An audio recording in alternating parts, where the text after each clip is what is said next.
सन 2000 में 1, 2 और 3 नवंबर को विश्व स्वास्थ्य संगठन के सबसे प्रतिष्ठित सेंटर जो कोबे जापान में है, उस स्थान पर एक 3 दिन की मीटिंग हुई जिसका सब्जेक्ट था health and welfare systems development for the 21st century. और इस मीटिंग में दुनिया से 125 लोगों को बुलाया गया था। भारत से भी 2 लोगों को बुलाया गया था। उन्होंने कैसे सिलेक्शन किया था वो उनका अपना क्राइटेरिया था, लेकिन जिसके बारे में भी उनको लगता था कि उसने शायद स्वास्थ्य के क्षेत्र में कुछ किया है, तो उसको उन्होंने ऐसे करके चूज़ किया था। और उस 3 दिन की मीटिंग में बहुत सारे डिस्कशंस हुए और इससे भी ज़्यादा मोटी एक किताब वहाँ पर रिलीज़ की गई थी और वो कोबे रिकमेंडेशंस के नाम से जानी जाती है। और उसमें 21वीं शताब्दी के अंदर भारत या दुनिया के अंदर जो health and welfare systems development है, इसके संदर्भ में जो बातें की गई, उसमें से 2 महत्वपूर्ण बातों का आज के परिप्रेक्ष्य में यहाँ उल्लेख करना चाहता हूँ। एक का तो सीधे सीधे, और अब तो मैं कहूँगा दोनों का ही सीधे सीधे बाबा रामदेव जी से संदर्भ में रेलेवेंस है। उस समय 2000 में उस मीटिंग के रिकमेंडेशंस में कहा गया कि अगर आने वाले 21वीं शताब्दी में भारत को या दुनिया को हेल्थ फॉर ऑल इस गोल को अचीव करना है, तो भारत के एक तो पतंजलि योग के माध्यम से दुनिया में सबसे ज़्यादा स्वास्थ्यवर्धक ऊर्जा ये प्रतिपादित होगी, ये उसकी एक रिकमेंडेशंस थी। और दूसरी उसकी रिकमेंडेशन ये थी, मतलब बहुत सारी रिकमेंडेशंस, लेकिन जो रेलेवेंट थी कि भारत के या भारत समान देशों की जो ट्रेडिशनल सिस्टम्स ऑफ मेडिसिन हैं, जिनका फोकस प्रिवेंटिव हेल्थ पर, प्रमोटिव हेल्थ पर, पॉजिटिव हेल्थ पर है, इनको 21वीं शताब्दी में सारी दुनिया में बहुत महत्वपूर्ण रोल प्ले करना पड़ेगा। ये उस रिकमेंडेशंस का अंग था। ये जो कोबे की रिसर्च सेंटर है WHO का, आपकी जानकारी के लिए, ये वो स्थान है जो WHO के लिए भी जो है पॉलिसीज़ को बनाने में ब्रेनस्टॉर्मिंग करता है और वो पॉलिसीज़ को WHO आगे अपने मेंबर स्टेट्स को देता है। आज जो आयुर्वेद है, इसके संदर्भ में विश्व स्वास्थ्य संगठन में भी सब प्रकार की मान्यता है, इसको सब प्रकार का रिकॉग्निशन है।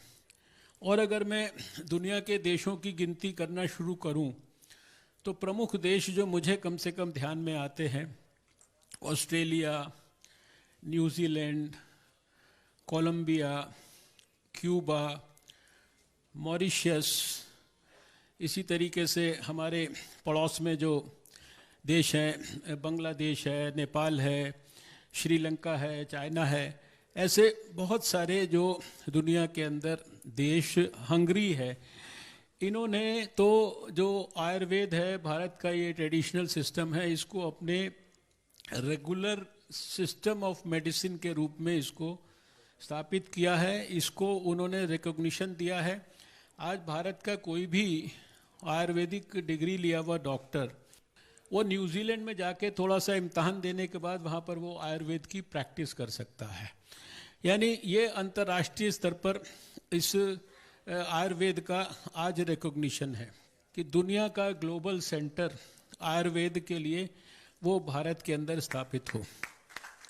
मुझे इस बात की खुशी है कि 2014 में जब मुझे थोड़े समय के लिए स्वास्थ्य मंत्री बनने का मौका मिला था, तो उस समय 2 महत्वपूर्ण काम, एक जो पतंजलि का जो रिसर्च संस्थान है, इसका फाउंडेशन स्टोन मुझे हरिद्वार में जाकर रखने का मौका मिला, जिस संस्थान को बाद में प्रधानमंत्री मोदी जी ने डेडिकेट किया देश को। और जैसा अभी बाबा जी ने कहा कि उस समय उन्होंने ये विचार व्यक्त किए कि उनका भी ये सपना है कि मॉडर्न साइंटिफिक तरीके से आयुर्वेद जो है वो दुनिया के सामने प्रस्तुत करने का जो काम है, वो इस प्रकार के संस्थान को करना चाहिए। और उसी साल प्रधानमंत्री मोदी जी ने आयुष का एक नया मंत्रालय भारत में स्थापित किया 2014 में, और उसी 6 महीने में जब मुझे स्वास्थ्य मंत्री के रूप में काम करने का मौका मिला, तो उनके आशीर्वाद से हम लोगों ने भारत में आज़ादी के बाद पहला नेशनल आयुष मिशन स्थापित किया। यानी सरकार इस संदर्भ में जो बाबा जी का सपना है, सरकार का भी वही सपना है।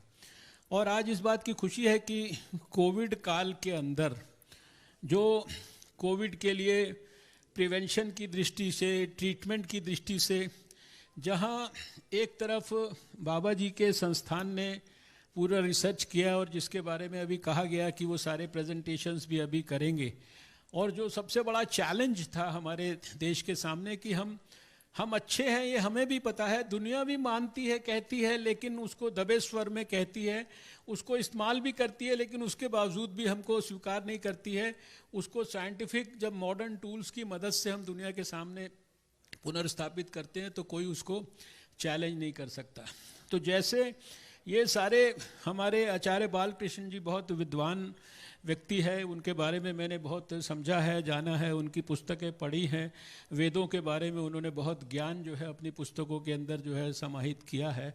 इसलिए मेरे पास वास्तव में उनके संदर्भ में सही उपयुक्त शब्द नहीं है। मैं हृदय से उनको प्रणाम करता हूँ बाबा जी के साथ।